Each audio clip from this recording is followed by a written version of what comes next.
I'm going to show you how to set up a reclining twist for you to use as a restorative.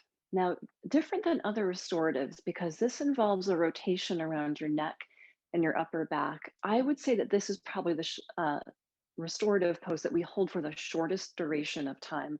I'd say 3 to 5 minutes on each side.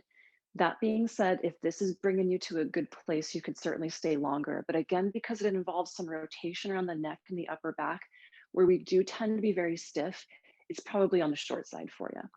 So what I'm going to do here is try to build up a little inclined angle on this bolster. There are a couple ways to do that, but what I'm going to use is my typical go-to, which are two blocks, one flat and one behind it on its middle height. And when I do this, these bolsters, which are not filled with a foam core, they're just a beautiful, nice cotton construction. When that comes on this, it doesn't sag deeply in the middle. So I say use two blocks if you have them. I've seen people prop up on one, but it creates this big hammock shape. And I don't think that is a supportive thing that you're going for. So if you are going to support this, go for the patented stair step variation if you can. And if you don't have two blocks available for this practice, you can cross this bolster over an inclined couple of books. You could use a couple of pillows underneath it, stack some blankets. Surely there are a couple of objects around that will work for you. Okay, so I have my inclined bolster. The other thing I'm going to keep around for myself here is a blanket. If you're practicing in a carpeted room, you might not need this, but I just have this mat on the wood. And for myself, knowing that I'm going to be slightly angled onto the side of my hip, I'm going to find that to be pretty useful. And then I want a second blanket, and I'm not committed to it yet because I have to see how my neck feels when I get in here. But I'm going to give myself the option to have that support for my head. And again, when I come into this, if you were to practice this with me, you would see me fuss with it a couple of times because I can be a little touchy about my neck, just depending on how the day is going. So what I'm going to do is sidle on up. I'm going to come up with the outside of my right hip to this. So you can see here my legs are angled as though for Bharadvajasana. Now, if knees are problematic, you do not have to have the legs tucked in this position. You could have them a little straighter. That doesn't feel as good for me. So my intuition is saying, go in for a little bit more bend. But if this or that is just not available, like the side sitting is just no good for you, how about coming to an easy cross leg and then coming into the twist from there? So let me show you the first version because it's the one that I think a lot of people are familiar with if you've taken classes with me. So again, I'm on my side, but I'm not going to keep my seat level into the floor. I'm going to tip over, and I've got a long torso. So when I come into this, I actually need to put a little bit of space between me and the bolster. If you're more petite, you can come right against that. But when I come into it, I don't want my head way past the end of it. So I'm scooting out a little bit.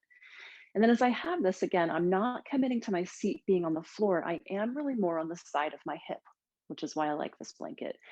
My hands come on either side, and once I get there, fingertip pressure, and it's not to do a huge active back bend, but I want you to approach the pose with a generous amount of length on your front side. So it's not to come in and then to curl over because you really won't get that much twist. So instead, you're lengthening out, and as you come down, you want to think about a long torso as it comes. Then I'm going to come onto my forearms as I get myself comfortable. I'm just going to throw that hip back a little bit so that I'm not directly on the side of the trochanter, which does not feel good to me. And then I'm going to come back down to my elbows. Oh, a nice twist already. So because I'm going to speak for a moment, I'm just going to face the camera.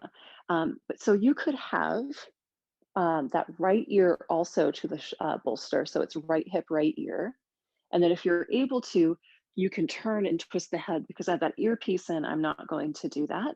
But there are plenty of people who'd find like, oh, that will twist the neck spine and then the top few thoracic vertebrae and then maybe the mid thoracic vertebrae. So you could be on right ear or you could turn to left ear. Now, when you come into this, you want to get a sense that you're not twisting. So when you're here, if you find that you're actually side lying, well, that's kind of a nice pose too, but I want to offer you the twist. So you are going to be thinking about rolling that belly under and keeping the length so that while you're here, you get a sense of that rotation crossing over the back of your body. And as you have this, again, you can commit to one head position as long as it's comfortable. Try out another one. You could even come down to your forehead and nose. Hard to talk, but you can see what I mean. And just have the head turning into the bolster. Probably wouldn't do that for 5 minutes, but it might be a good respite if the neck is getting a little tired. All right, so let me just show you the cross-legged version, which would be here.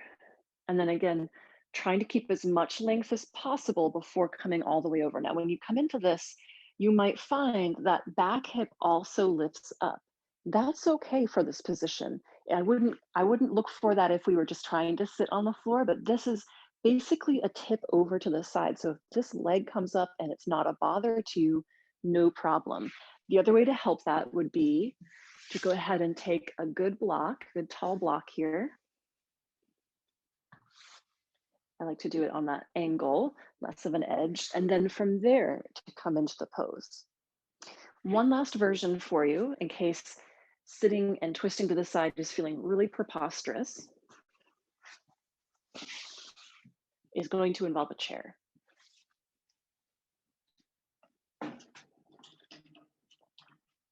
I'm just leaving the blocks there to be efficient. I don't need them for anything. But what you would be doing with this one is maybe sitting on the floor, maybe sitting on a couple of blankets. I'm going to slide in that bolster that we were just using on the back. I'm going to give myself the end of it. I like the height for this. And there's nothing appealing about putting your body on that cold, hard chair.